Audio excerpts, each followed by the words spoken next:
안녕하세요. 사연 읽어주는 남녀입니다. 오늘도 와주셔서 감사드리며, 그럼 오늘의 사연 바로 소개해드리겠습니다. 안녕하세요. 매일은 아니어도 잠이 오지 않는 밤이면 종종 이 채널에 찾아와 다른 사람들의 이야기를 듣곤 합니다. 듣다 보면 제가 겪은 속상한 일들도 그냥 그런 사람 사는 이야기겠거니 하는 생각이 들었어요. 오늘은 저의 이야기도 용기 내서 한번 들려드리고 싶습니다. 제 남편은 부모님을 일찍 여윈 청년이었지만 무척 성실했고 책임감이 강했으며 단정한 사람이었습니다. 신랑이 가족이 없는 것을 항상 미안해했지만 저의 친정도 그리 잘 사는 편은 아니었기 때문에 저는 오히려 시집살이 없어 좋다는 말로 위로하며 살았죠. 저희에겐 비빌 언덕도 의지할 가족도 없던 저희는 둘이서 부단한 노력을 하면서 살았습니다.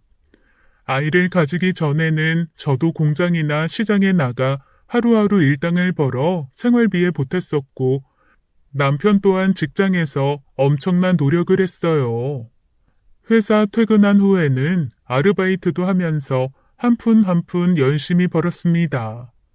그렇게 둘이 이악 물고 산 결과 남편은 빠르게 승진했고 결과적으로 남들만큼 먹고 살 만한 환경이 되었어요.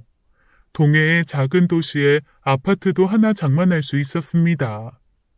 그리고 아들을 셋 낳았는데 아이들이 생긴 후에는 우리 애들 모자라게 키우고 싶지 않아서 더 열심히 살았죠. 집에서 쓰는 물 한 방울, 휴지 한 장, 전기 아끼는 건 당연했고 옷도 가방도 몇 번 안 사봤습니다. 물론 애들한텐 다 해줬어요. 우리가 어린 시절에 누리지 못했던 것들 다 해주고 싶었거든요. 열심히 키워 세 아들을 모두 서울 4년제 대학교에 보냈고 세 녀석 모두 직장도 서울에 구해 각자의 구실을 잘 하면서 살아갔습니다.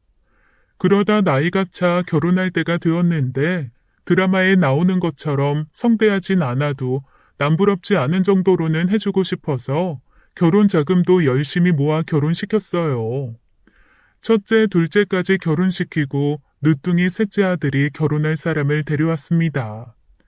지를 꼭 닮은 단아한 아가씨더군요. 나름 큰 회사에 다니는 형들과 다르게 대학교 교수를 준비하면서 시간제 강사로 일하고 있는 막내였지만 결혼식만큼은 형들에게 뒤처지지 않게 치러주었습니다. 셋째까지 결혼시키고 나니 만감이 교차했어요. 셋째 신혼여행 보낸 날 남편과 이런 얘기를 나눴어요. 그동안 애썼어. 뭐 나는 당신이 하는 거 옆에서 거둔 게 다죠. 그게 무엇보다 어려웠을 텐데. 그래서 말이야. 우리도 이제 우리 즐거움 찾아야지. 애들도 다 보냈으니까 나 퇴사하고 전국 여행 좀 해볼까? 우리 두 다리 튼튼할 때 놀아야지. 회사를 퇴사한다고요? 여행 다녀와서 뭐하고? 뭐 부동산 중개사 자격증 시험 준비하려고 제2의 인생 살아보는 거지. 역시 우리 남편은 다 계획이 있구나 기특해하면서 여행 계획을 짜던 중 청천벽력 같은 소식이 우리 부부에게 떨어졌습니다.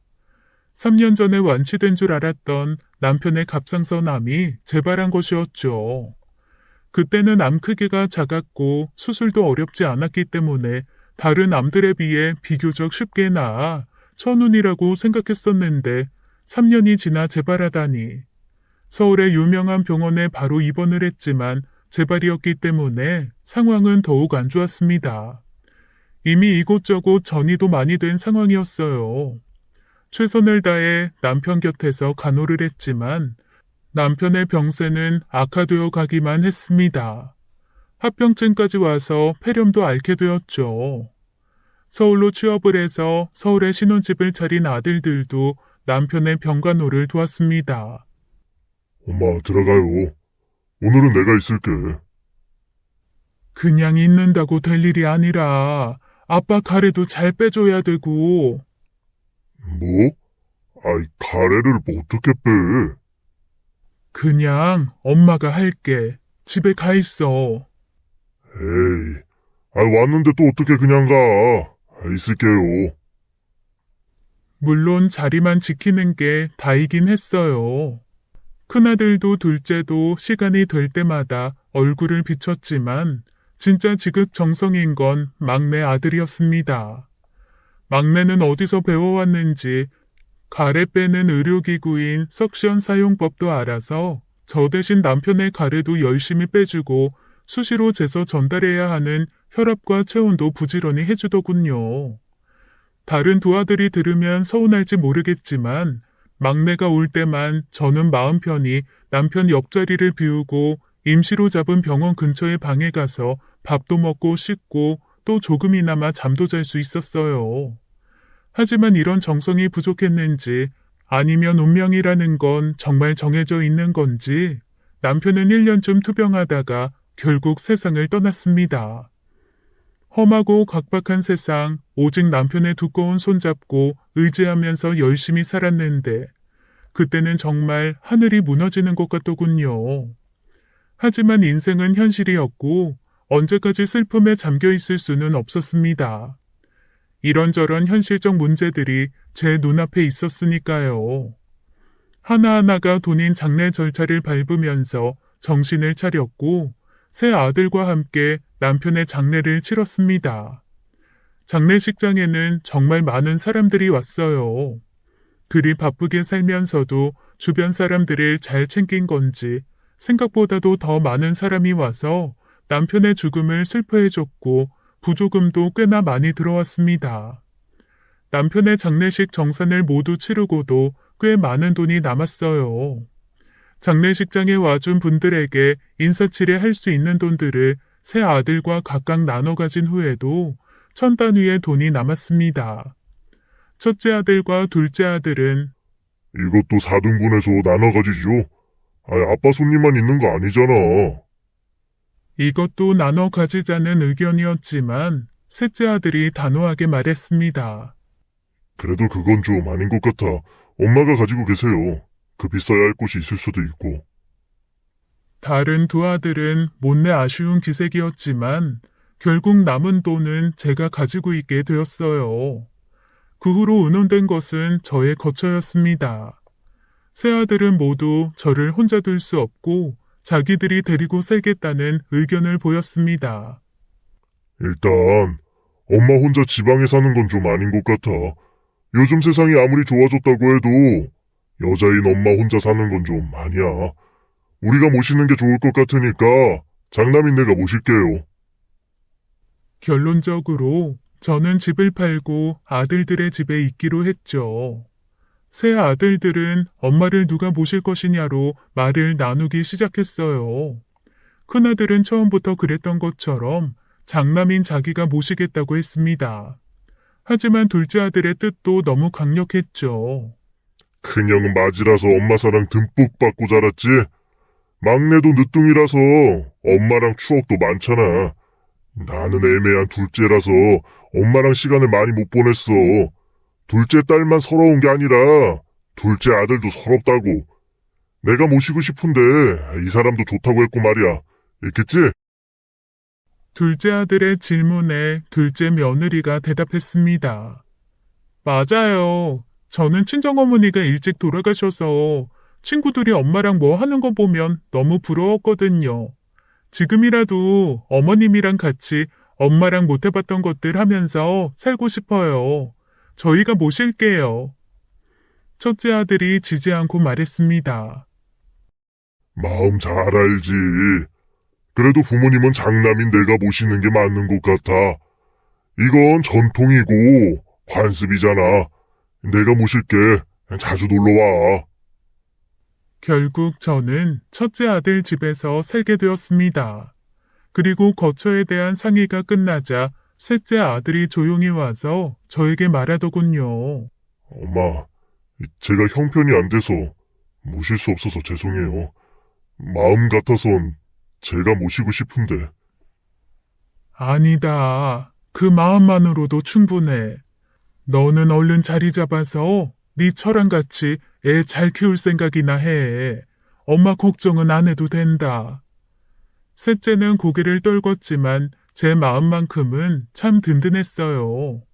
그렇게 남편과의 오랜 피땀, 눈물, 추억, 행복이 묻어있는 동해의 아파트는 현금으로 남았고 저는 첫째 아들 집으로 가게 됐습니다. 그리고 첫째 아들 집에서 묵게 된 첫날 밤 제 방문이 슬쩍 열려있는 걸 몰랐는지 아니면 제가 이미 깊이 잠든 줄 알았는지 작지 않은 목소리로 대화를 나누는 큰아들과 큰며느리의 말소리가 들렸습니다. 아유, 둘째 도련님이 모셔가는 줄 알고 식겁했네.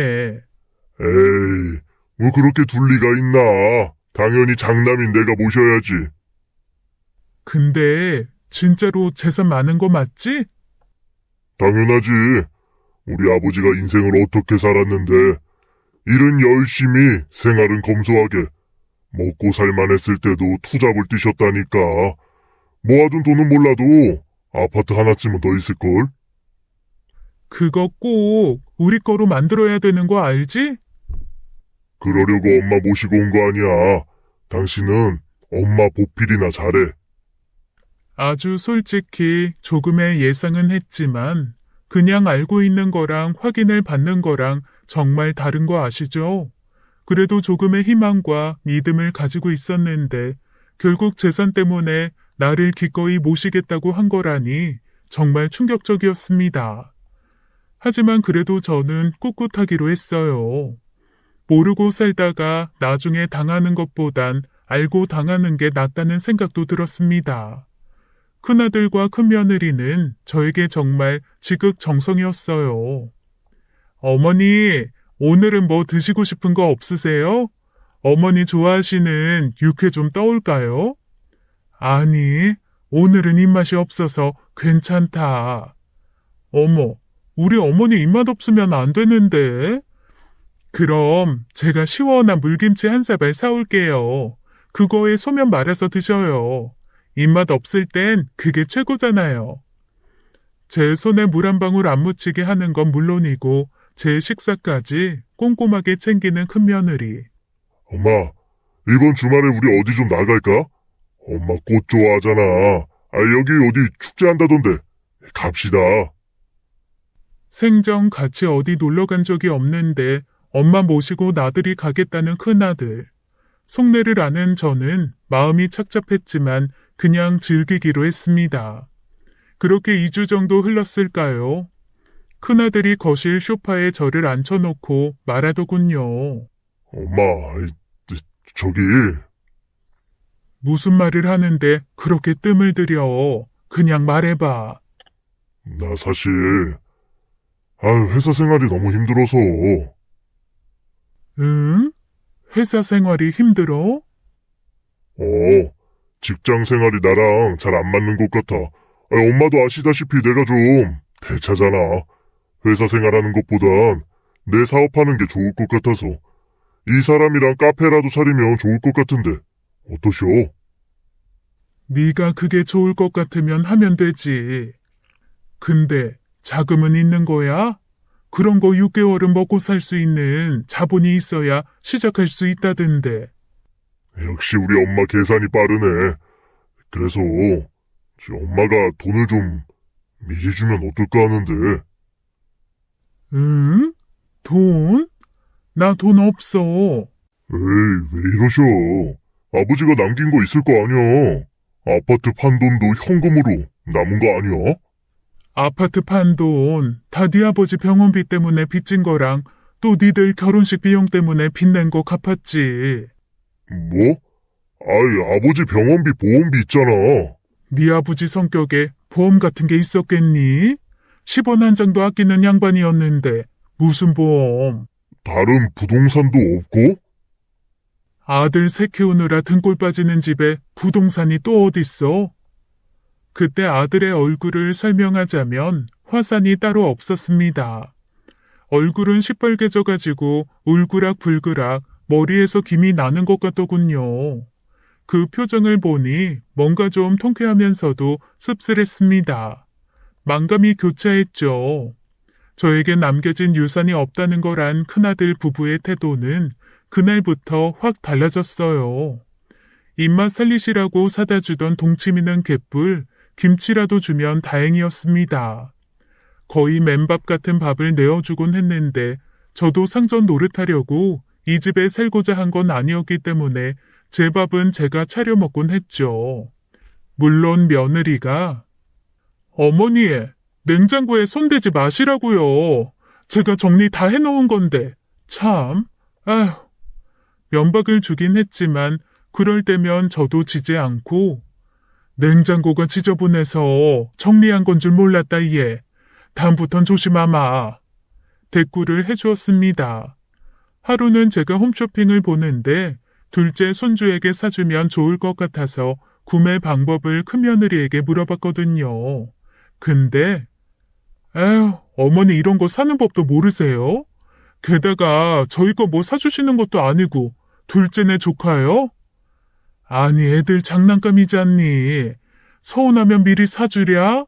너네도 애기 낳으면 갖고 놀라고? 아휴, 됐어요. 애 없다고 면박 주시는 거예요?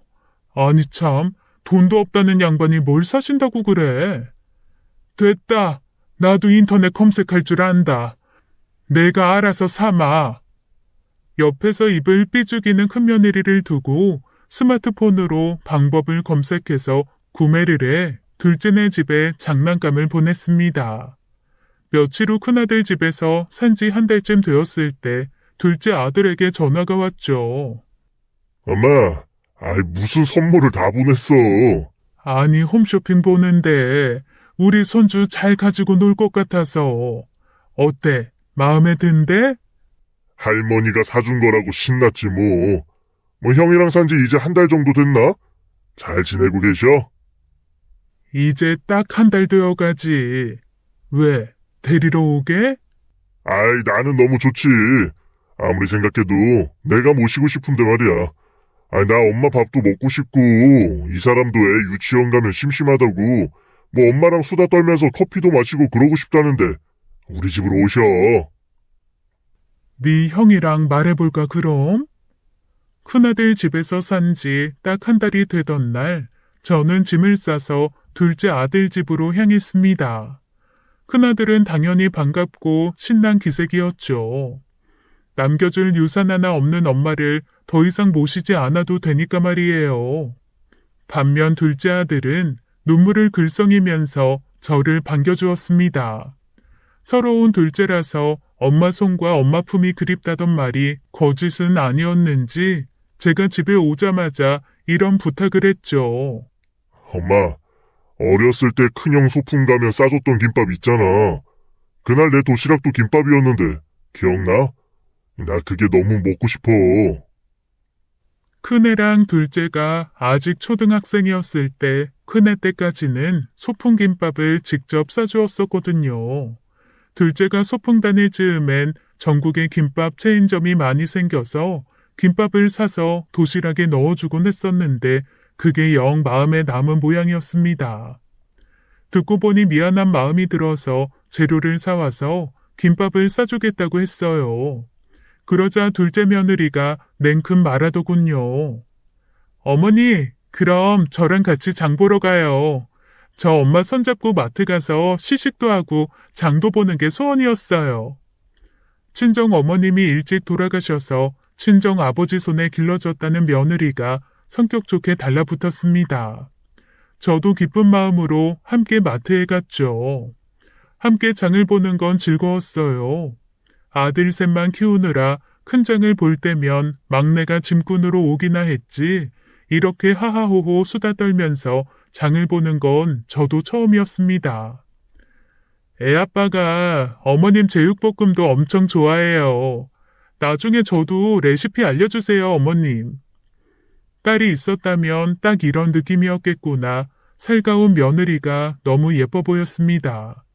이런 생활이라면 둘째 아들 집에서 계속 머물러도 좋겠다는 생각이 들었죠. 문제는 저한테 장난감 방을 빼앗긴 손주였습니다.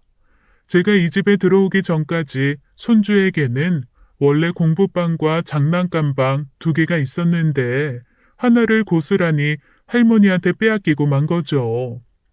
미안한 마음에 저도 수중에 있는 돈으로 장난감을 몇 개 사주었지만 한 번 토라진 마음은 되돌리기 어려웠습니다. 한 번씩 미운 말을 할 때마다 저는 오히려 달래느라 바빴는데 둘째 며느리가 호되게 혼을 내더군요. 너 어디서 그게 할머니한테 버르장머리 없는 말버릇이야? 엄마가 그렇게 가르쳤어? 얼른 할머니 죄송합니다 해. 그러면 저는 또 울면서 안기는 손주를 토닥였죠. 사이좋은 여느 집과 다르지 않은 날들이 이어졌습니다. 그렇게 보름 정도 흘렀을까요? 죽은 남편의 사구제가 찾아왔습니다. 거하게 제사를 지낼 건 아니었지만 새아들과 저는 모여서 남편의 납골당을 찾아 인사를 하고 가족끼리 밥을 먹으러 갔죠. 새아들이 나누는 대화의 화제는 사업이었습니다. 시간 강사를 하면서 교수 자리 준비를 하고 있는 막내 아들은 당연히 대화에서 제외되었고 첫째 아들이 운을 띄웠죠. 나는 카페나 하나 하고 싶었는데 망했다. 아이, 차리려면 10년은 더 돈을 모아야 될 듯. 형이 뭔 카페? 커피랑 안 어울리니까 그냥 회사나 곱게 다녀. 뭐? 이 자식이 형한테 못하는 말이 없네. 너는 회사 계속 다닐 거야? 아니, 나는 내 IT 기업 차릴 거야. 지금은 일 배우는 단계지. 뭐 초석을 쌓는 중. 사업은 뭐 땅 파서 하냐? 자금은 어디서 나는데? 나중에 엄마가 남겨주는 걸로 해야지. 그쯤 낼 수 있게 열심히 배우고. 무슨 소리야. 엄마 돈 없어. 에이, 말도 안 되는 소리. 아빠가 인생을 어떻게 살았는데 엄마가 돈이 없어. 내가 다 확인했다. 허물켜지 말고 정신 차려 임마. 아무리 뇌 빼고 말하는 형제지간이라지만 당사자인 지들의 엄마인 내가 앞에 버젓이 있는데 유산이 어쩌고 저쩌고 하는 대화를 나누다니. 또 한 번 충격적인 실망감이 물밀듯 들어와 가슴을 채웠습니다. 그때 내내 조용하던 막내 아들이 형들에게 한마디 하더군요. 형들 엄마 앞에서 지금 무슨 말 하는 거야? 말이면 다야? 빨리 죄송하다고 하고 밥이나 먹어. 더 할 말이 남은 듯 입을 여는 막내 아들의 손을 저는 꽉 쥐고 고개를 저었습니다. 입을 다물라는 뜻이었죠. 그날 둘째네 집으로 돌아온 저는 촉으로 느낄 수 있었어요. 앞으로는 대우가 많이 다를 것이라는 걸요. 첫째네 집에서 그랬듯 둘째네도 결국은 나중에 유산을 차지하고 싶어서 나를 모시려고 했다는 걸 아까의 대화에서 알아챌 수 있었습니다. 어머니의 정이 어쩌고 저쩌고 하는 말에 잠시나마 넘어간 제가 바보였어요. 하지만 어떤 어미가 자식들의 그런 말에 넘어가지 않을 수가 있겠어요. 둘째 아들은 저에게 진지하게 물어오더군요. 엄마, 진짜 돈 없어요? 아빠가 남긴 거 하나도 없어? 아까 들었다시피 없어. 왜 없어? 아빠 연봉이나 투잡했던 거 생각하면 한참은 있어야 되는데 혹시 주식으로 갖고 있는 거야? 네 아빠가 그런 변수로 사는 거 봤니? 없다. 아닌데. 내가 계산을 했는데 아빠 퇴직금만 해도 없을 리가 없는데 아파트 판 거는 엄마 앞으로 된 보험금은 보험 내 앞으로 된 거 없어. 조회해봐라. 있는지. 아빠 퇴직금이랑 아파트 판 돈은 니들 빚 갚는데 다 썼어. 그 시골 마을 아파트가 팔려봤자 얼마에 팔렸겠니? 그래서 엄마 지금 돈 없어? 나한테 남겨줄 돈도? 남은 돈 부조금 정산하고 남은 것밖에 없어. 그것도 내 장례식 때 쓰려고 묶어뒀어. 나는 네 아빠처럼 친구가 많질 않아서 너네한테 폐 안 끼치고 죽으려고. 어쨌든 결론은 엄마 돈 없다는 거네? 몇 번을 말하니? 둘째 아들의 표정은 같은 대화를 했던 날 첫째 아들의 표정보다 볼만했습니다. 첫째 아들의 표정이 작은 화산 수준이었다면 둘째 아들의 표정은 대형 화산이었죠.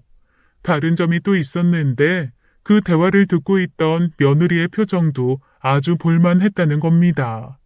어이없다는 듯이 피식피식 웃는데 저는 순간 우리 둘째 며느리가 드라마 속에서 연기를 하는 줄 알았습니다. 그 정도로 소름 끼치는 웃음이었죠. 그 이후 저를 향한 두 사람의 태도는 당연히 180도 달라졌어요. 첫째네 애들은 그래도 어미 취급은 해줬는데 엄마의 정이 그리웠다던 둘째네 부부는 어미 취급이 뭔지도 모르는 것 같았습니다. 날이 영하로 떨어져서 전국에 추위경보가 울렸던 날, 방 온도가 너무 낮았는지 이불을 꽁꽁 싸매도 춥길래 거실로 나가 둘째 며느리한테 물어봤죠. 혹시 여기 방 온도는 어떻게 올리니? 너무 춥다. 어머, 어머님, 요즘 난방비 비싼 거 아시잖아요. 저희도 참고 사니까 어머니도 좀 참으세요. 그러기엔 거실은 온기가 싹 도는 것 같았습니다. 거실은 따뜻한 것 같은데? 원래 남의 떡이 커 보이는 법이잖아요. 저희 돈 없어서 난방 줄이고 산지 좀 됐어요. 뭐라고? 겨울 된 지 얼마나 됐다고? 어머니 아들이 어머니 유산 믿고 돈을 펑펑 써대서 돈이 없어서요. 그렇구나. 그럼 기분 탓이라도 느끼게 오늘은 거실에서 좀 참아. 황당해하는 며느리 표정을 보면서 속 시원한 반, 씁쓸한 반의 감정을 느껴야 했죠. 비슷한 일들이 많았습니다.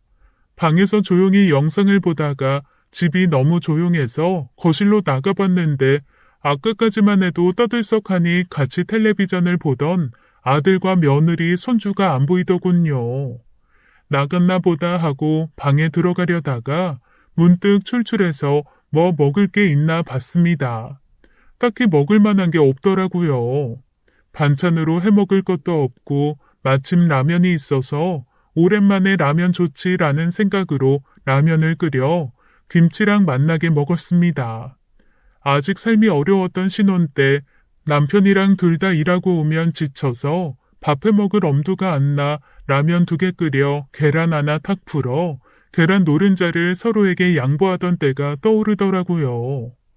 나쁘지 않은 식사였다 생각하면서 라면 끓인 냄비를 씻고 있는데 요란스러운 소리와 함께 현관문이 열리더군요. 둘째 아들 부부와 손주였습니다. 세 사람은 하하호호 소란스럽게 웃으면서 집으로 들어오다가 저를 발견했어요. 제가 거실에 있을 줄 몰랐다는 표정이었죠. 어디서 고기 냄새, 그것도 소고기 냄새가 폴폴 나는 것 같았습니다. 그때 마침 손주 녀석이 저한테 와서 말하더군요. 할머니, 우리 되게 맛있는 거 먹고 왔지롱. 아빠가 새로 생긴 가게에서 소고기 사줬어요. 엄마가 그러는데 돼지고기보다 소고기가 10배, 100배 더 비싸대요. 새로 생긴 소고기집이라면 저도 오며 가며 몇 번 본 적이 있었습니다. 툭불 한우만 취급한다던 고급 소고기집이었죠. 그제야 머릿속에 느낌표가 돌았습니다. 사실 마음 한구석에 유산에 대한 미안함이 있었거든요. 정말 그래서 돈이 없는 걸까? 부족하게 살고 있는데 내가 한몫 거둔 건 아닐까? 하지만 그게 아니라는 걸 깨달았습니다. 마지막까지 붙잡고 있었던 아들에 대한 믿음이 사라져서 손이 떨리던 그때 우리 둘째 며느리가 최종 발언을 했어요. 어머니, 라면 끓여 드셨어요? 저 이거 냄새 나는 거 싫어서 집에서 잘 끓이지도 않는데 거실 문 좀 열고 드시지. 지금까지도 많이 참은 건 아니었지만 더더욱 참으면 안 되겠다는 생각이 들었습니다. 아무리 내가 남겨줄 유산이 없다고 해도 그렇지 알바 한 번 안 해도 되게끔 키워온 게 있는데 그걸 이런 식으로 갚다니 너무 괘씸했죠.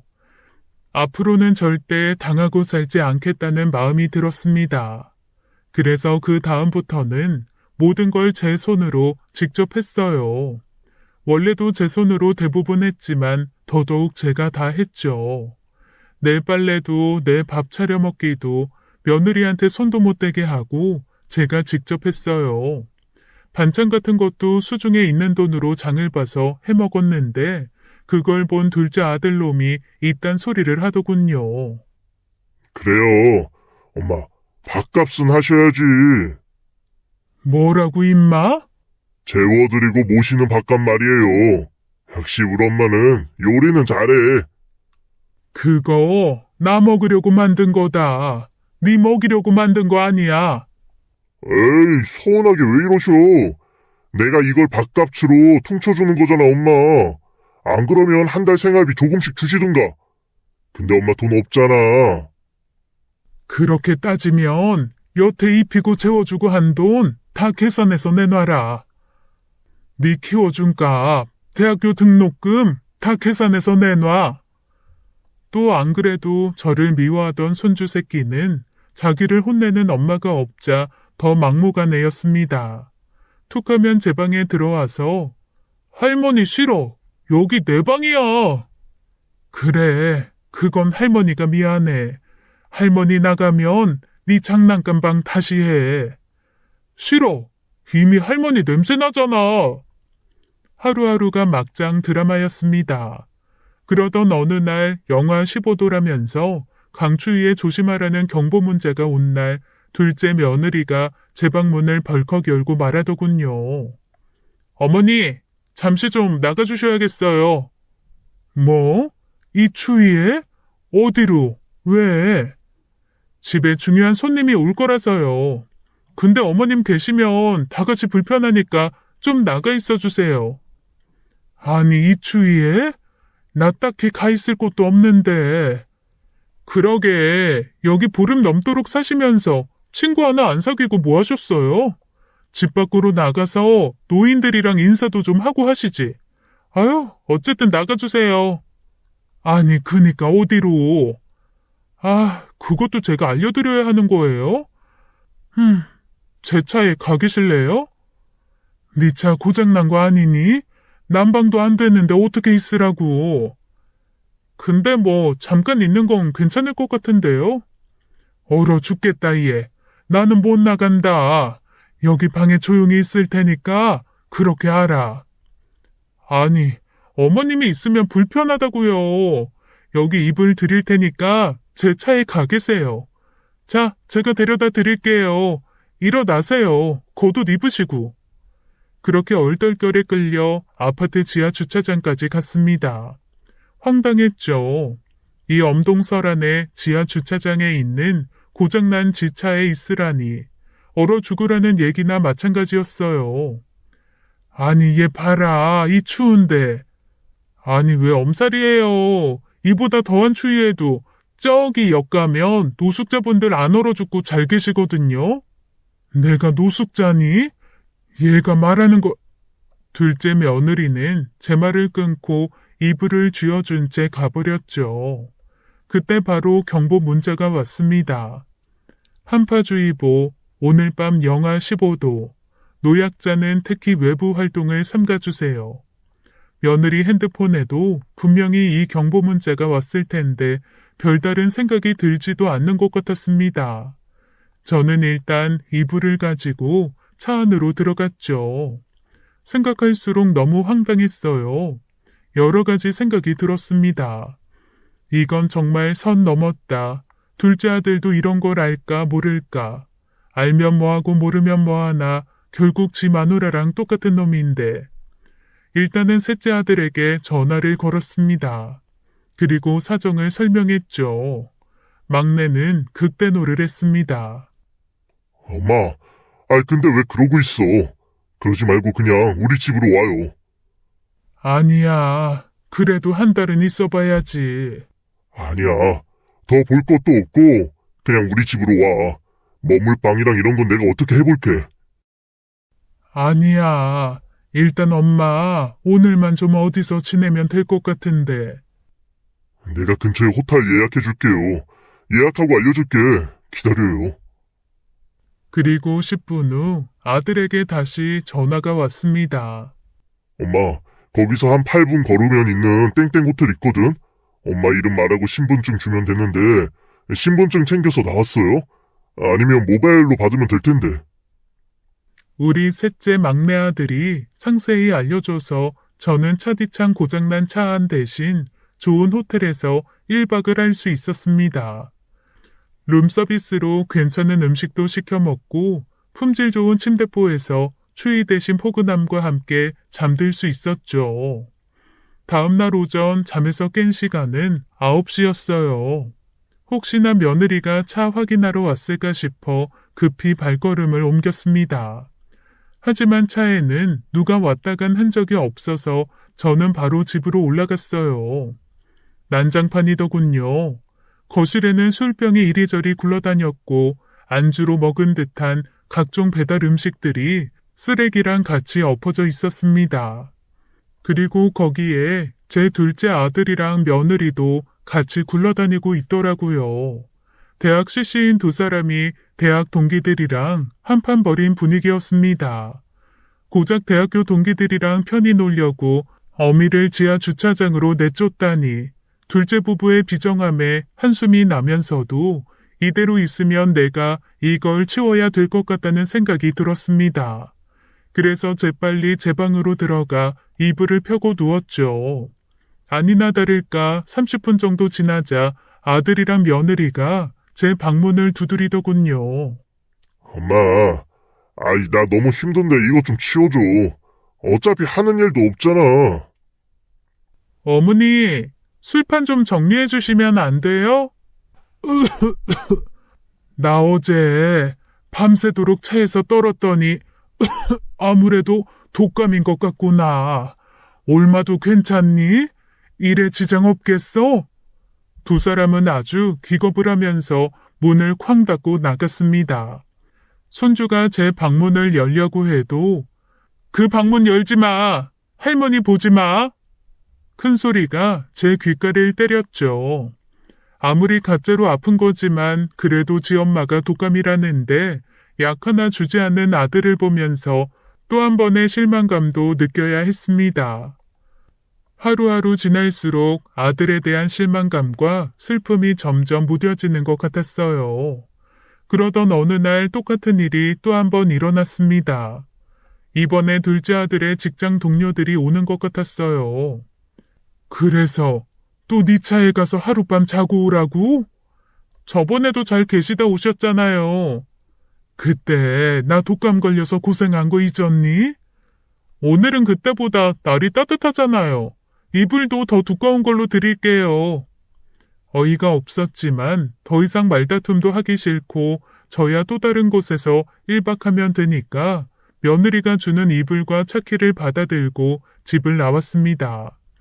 그리고 차 안에 이불을 넣어두곤 저번에 셋째 아들이 예약해준 호텔로 갔죠. 이번엔 셋째 아들의 도움 없이 수중에 챙겨뒀던 돈을 이용해서 제 손으로 현장에서 예약해서 방을 받았어요. 예약한 방에 들어와 가만히 누워 생각을 해보니 이래저래 복잡한 감정이 들었습니다. 이게 어떤 감정인지 차분히 헤아려 보니 화도 아니고 짜증도 아니고 슬픔이더라고요. 그래도 남부럽지 않게 키운다고 열심히 키웠는데 내 착각이었나? 알고 보니 사실 내가 잘못 키운 거였나? 첫째, 둘째 둘 다 이러니 이건 내가 잘못 키운 게 맞는 것 같다. 아등바등 키워온 대가가 쓸모없는 노인 취급이라니. 유산 그놈의 돈이 없다는 이유 하나로. 남편도 많이 보고 싶었어요. 되묻고 싶었죠. 우리가 애들 잘못 키운 걸까요? 이런저런 생각을 하고 있는데 귀신같이 막내 아들에게 전화가 왔습니다. 아무 일 없는 것처럼 전화를 받았는데 셋째는 뜻밖의 얘기를 꺼냈어요. 엄마, 곧 환갑이잖아요. 어떻게 보내고 싶으세요? 아버지 사구제도 지났고 2달 다 되어가니까 요란하게 해도 될 것 같아서. 아버지도 그걸 원하실 것 같고. 잊고 있던 나의 생일 환갑. 문득 두 아들들에게 보여주고 싶다는 생각이 들었습니다. 나 니들이 무시할 사람 아니다. 후회 좀 해봐라. 그래서 환갑잔치를 좀 크게 하고 싶단 마음이 생겼죠. 그래, 나 환갑잔치 좀 크게 하고 싶어. 비싼 뷔페랑 장식도 좀 화려하게 하고. 남들 보란 듯이 좀 크게 하고 싶어 나도. 셋째 아들은 알았다면서 다 자기가 준비하겠다는 말을 하곤 전화를 끊었습니다. 다음 날 아침 집은 저번과 마찬가지로 엉망이었고 저는 그때처럼 또 감기에 걸린 행세를 하며 방 밖으로 나가지 않았어요. 그리고 며칠이 흘러 드디어 저의 환갑날이 되었습니다. 큰아들, 둘째 아들은 제 환갑인 것도 몰랐는지 까먹었는지 아무튼 셋째가 연락해서 날짜랑 장소를 알려주자 그때야 허둥지둥 챙기는 것 같더라고요. 물론 진심도 아니었을 겁니다. 셋째가 보내준 한복을 입고 둘째 차를 타고 환갑잔치 장소에 갔는데 제가 얘기한 대로 아주 화려했어요. 셋째가 신경을 아주 많이 쓴 느낌이었어요. 좋아하는 저를 보면서 뿌듯한 표정을 짓는 셋째와 달리 형 두 놈의 표정은 가관이었습니다. 첫째는 숨기지 않고 셋째에게 말했죠. 야, 이게 다 얼마야? 이런 걸 왜 상의 없이 너 혼자 해? 둘째도 지지 않고 말했습니다. 우리 형편에 이런 환갑잔치가 말이 돼? 그냥 고기나 구워 먹고 끝낼 일이지. 호텔 주방장의 뷔페에 야, 저 쓸데없는 화환은 뭔데? 이게 다 얼마야? 돈 네가 다 낼 거야? 또 시작된 둘째의 돈 타령에 이 돈 다 내가 낼 거다.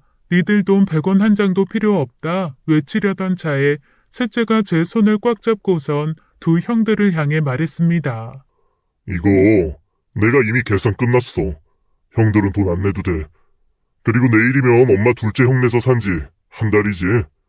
내가 오늘 우리 집으로 모시고 갈게. 내가 모실게 엄마. 셋째의 발언에 첫째와 둘째 모두 놀란 눈치였지만 놀란 것보단 기쁜 마음이 더 커 보였습니다. 아직 넉넉지 못한 셋째 사정을 빤히 아는지라 저는 다른 두 놈이 없을 때 셋째를 붙잡고 물었어요. 네가 무슨 돈이 있다고 이런 걸 했어. 엄마 미안하게. 그냥 내가 내 돈으로 했다고 하고 큰 소리 치려고 했지 엄마는. 엄마, 돈 있는 거 형들이 알면 안 돼요. 아직 아닌 것 같아 엄마. 이게 무슨 소린가 하시는 분들 계시겠죠? 사실 여기엔 셋째 아들과 저만 아는 비밀이 숨겨져 있습니다. 우리 남편의 암이 재발한 거라는 건 아까 말씀드렸죠. 갑상선암은 그나마 완치율이 좋다고 하더니 수술과 치료 끝에 남편은 일단 다 나았습니다. 병이 다 나은 건 경사였지만 저와 남편은 아들들의 됨됨이를 보고 말았죠. 3년 전 남편은 자신이 암에 걸렸는데도 아빠가 사망보험을 들었는지 혹시 부동산 같은 걸 해놓은 건 없는지를 은밀히 물어보는 첫째 아들과 둘째 아들에게 크게 상처를 입었습니다. 그래서 완치 판정을 받았을 때 모든 재산을 현금화시켜서 제 이름으로 만들어 놓고 혹시나 하는 염려에 사망보험을 하나 들어서 그때도 혼자서 헌신적으로 남편을 돌본 셋째 아들 앞으로 돌려놓았죠. 그리고 불행히도 3년이 지난 지금 남편은 결국 암이 재발 및 전이 돼서 세상을 떠났고 애초에 돈이 다 저에게 있었기 때문에 남길 유산도 무엇도 없던 겁니다. 아파트 판돈 역시 남편 병원비를 제외하곤 모두 제 통장에 있고요. 남편 사망보험금은 지금 셋째 아들 명의의 통장에 있습니다. 지금 1억이라는 큰 돈인데 이 녀석은 아빠의 목숨값을 자기가 어떻게 쓰냐고 했어요. 때가 되면 엄마에게 모두 주겠다면서 어려운 형편에도 그 돈을 한 푼 안 쓰고 있는 거예요. 위에 두 형들과는 너무 비교되는 아들이죠. 첫째 아들과 둘째 아들을 보면서 내가 자식 농사를 잘못 지었구나 하고 땅을 치다가도 마음의 위안을 얻을 수 있는 유일한 이유가 바로 이 셋째 아들 녀석 덕분이었던 겁니다. 아무튼 저는 그렇게 환갑잔치를 마무리하고 그 길로 바로 셋째 아들 차를 타고 셋째네 집에서 머물렀어요. 그동안 첫째나 둘째 아들 집에서 머물렀던 것과는 다르게 셋째 아들 집에서는 집이 조금 좁고 불편했을지언정 마음만은 정말 편했습니다. 누군가는 셋째 아들은 유산이 있다는 걸 알아서 그런 거 아니냐라고 하시겠지만 그런 이유가 절대 아닌 걸 어미인 저는 알아요. 며느리랑 같이 따순밥 해먹으면서 유치원 다니는 손주 녀석 데리러 유치원에 같이 가기도 하고 교수 준비하느라 바쁜 셋째 아들 녀석 대신 며느리랑 저랑 손주랑 셋이 놀이동산도 가고 하면서 즐거운 날들을 보냈죠. 그렇게 셋째 아들 집에서도 한 달의 시간이 흘렀습니다. 한 달이 되던 날 막내랑 막내 며느리를 앉혀두고 얘기를 했죠. 여기서도 딱 한 달 됐으니까 이제 가려고 한다. 엄마, 그냥 저희랑 살아요. 아빠가 말한 그 한 달 살기 이제 의미 없잖아요. 그치. 근데 다른 약속들이 또 있으니까 그것도 지켜보려고. 엄마 마음이 좀 그렇다면 어쩔 수 없죠. 건강하게 잘 지내다 오셔야 돼요. 돌아올 땐 니네 집 근처에 작은 방 하나 얻으려고. 그때는 진짜로 같이 편하게 살자. 이왕 가는 거 엄마 하고 싶은 거 다 하고 와요. 그리고 첫째, 둘째 아들들에게도 긴 여행을 할 거라고 말했습니다. 이 녀석들은 무슨 돈으로?를 먼저 묻더군요. 막내가 돈 내줄 거라고 하니까 아주 어이없어 했습니다. 걔는 집 얻고 살기도 바쁜 거 아니었어? 아니면 나중을 위한 투자하는 건가? 야, 해봤자 나올 먼지도 없다. 끝까지 저러는 모습에 화가 나서 제가 가지고 있는 것들을 다 까버리고 싶었지만 셋째 아들이 적어도 10년이 지나 형들이 유류분 소송을 걸 수 없을 때 그때 사실을 밝히라면서 제 손을 또 꽉 잡아주었습니다. 이 녀석 어렸을 때부터 말도 없고 고집이 있는 게 지아빠를 꼭 닮았다 했는데 커서도 지아빠 닮은 건 여전하네요. 시간이 좀 흐른 후 남겨줄 유산이 없다고 했을 때보다 더 큰 화산 같을 두 아들 녀석의 표정도 상상되고 이런 상상을 하면서 조금 고수어하는 제가 슬프기도 하고 그럽니다. 아무튼 저는 그때 못다한 국내 여행을 시작했어요. 지금도 전국을 떠돌면서 계절감 있게 여행을 하는 중이에요. 겨울엔 제대로 눈과 추위, 겨울만의 청량함을 즐겼고 요즘은 하나둘씩 고개를 내미는 꽃을 즐기고 있습니다. 손에는 남편 사진을 항상 가지고 다니죠. 셋째 집에서 편히 살지 굳이 여행을 다니며 고생을 하냐는 분들도 계실 것 같은데요. 제가 굳이 아들들 집에서 한 달 살기를 하고 전국 여행을 시작한 이유인 우리 남편의 마지막 편지를 공개하면서 인사를 드리겠습니다. 제 사연을 들어준 여러분이 행복하면 좋겠습니다. 여러분 하고 싶은 거 다 하면서 사세요. 평생을 함께한 나의 당신에게 보내는 편지. 안녕 여보. 끝이 얼마 남지 않다는 걸 느끼면서 당신에게 편지를 씁니다. 사람은 원래 죽기 전의 생각도 반성도 많다고 하던데 내가 딱 그 모양인 것 같군요. 진작 반성도 좀 하고 스스로를 되돌아보면서 살았어야 했는데 말이야. 내가 25살 때 당신을 처음 만났지. 그땐 참 꽃같이 고운 당신이었는데 지금 당신 손을 보면 그 주름이 다 내가 만든 고생의 흔적 같아서 미안하네. 부족하게 살았기에 남부럽지 않게 살고 싶었던 건 내 욕심이었는데 당신에게도 덩달아 고생을 강요한 것 같아서 미안하고 또 나의 뜻과 욕심을 따라와 준다고 이 모진 소리 한번 못하고 나와 함께 해준 당신에게 참 고마워. 지금 생각하면 당신을 고생시킨 기억밖에 없어서 조금쯤은 누리고 싶었던 것, 하고 싶었던 것들 정말 조금은 하면서 살면 어땠을까 하는 생각이 드네.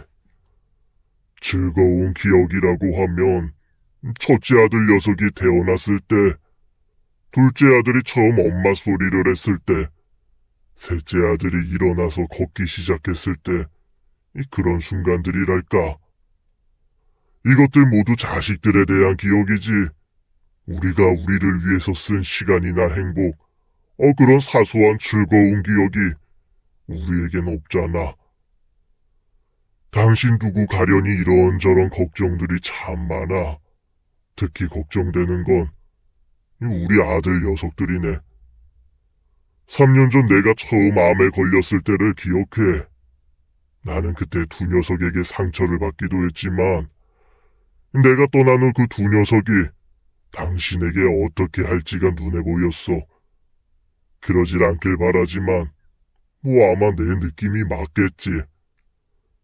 그래서 3년 전에 내 모든 재산을 현금으로 돌려서 당신 이름으로 만든 통장에 넣어놨어. 부디 두 녀석 모르게 잘 지키면서 당신이 편히 살았으면 좋겠네. 막내 녀석 결혼시키고 우리가 했던 약속 기억해. 전국 팔도를 돌아다니면서 늦은 호강 좀 하자고 했지. 아들 녀석들 집에서 부모 대접도 받으면서 한 달씩 살아보기도 하고 말이야. 이제는 다른 의미로 새 녀석 집에서 한 달씩 살아보면 좋겠어. 과연 당신을 책임지고 지켜줄 수 있는 녀석들인지 아닌지 한번 지켜보는 게 좋을 것 같아. 판단은 당신의 몫이겠지. 당신을 남기고 가는 주제에 해줄 수 있는 조언이 이것뿐이라 미안합니다. 그리고 말이야, 나를 너무 슬프게 기억하지 말고 가여워하지도 마라. 계속 당신 옆에 있다고 생각해. 그리고 이제라도 당신 좋은 거 하고 살아. 봄에는 꽃을 보고, 여름엔 차가운 계곡에 발도 담가보고, 가을엔 신선한 가을바람 맞으면서 단풍도 좀 눈에 담고, 겨울엔 있는 그대로의 추위를 느끼면서 하얀 눈밭을 구경해도 좋겠지. 모두 같이 했으면 좋았겠지만 당신이라도 꼭 누렸으면 좋겠네. 그동안 하고 싶었던 것 다 해보고 남들이 좋다는 것도 다 겪어보고 지겨울 만큼 즐길 거 다 즐겨본 후에 이쯤이면 삶에 미련이 없다 싶을 때 그때 우리 다시 만납시다. 내 당신 오는 길 외롭지 않게 여기 길목에서 아프지 않은 몸으로 양팔 가득 벌려 당신을 기다리고 있겠소. 사랑합니다. 행복해야 하오. 지금까지 사연 읽어주는 남녀였습니다. 끝까지 시청해주신 여러분 감사드리며 저희는 다음 사연으로 돌아올게요. 감사합니다.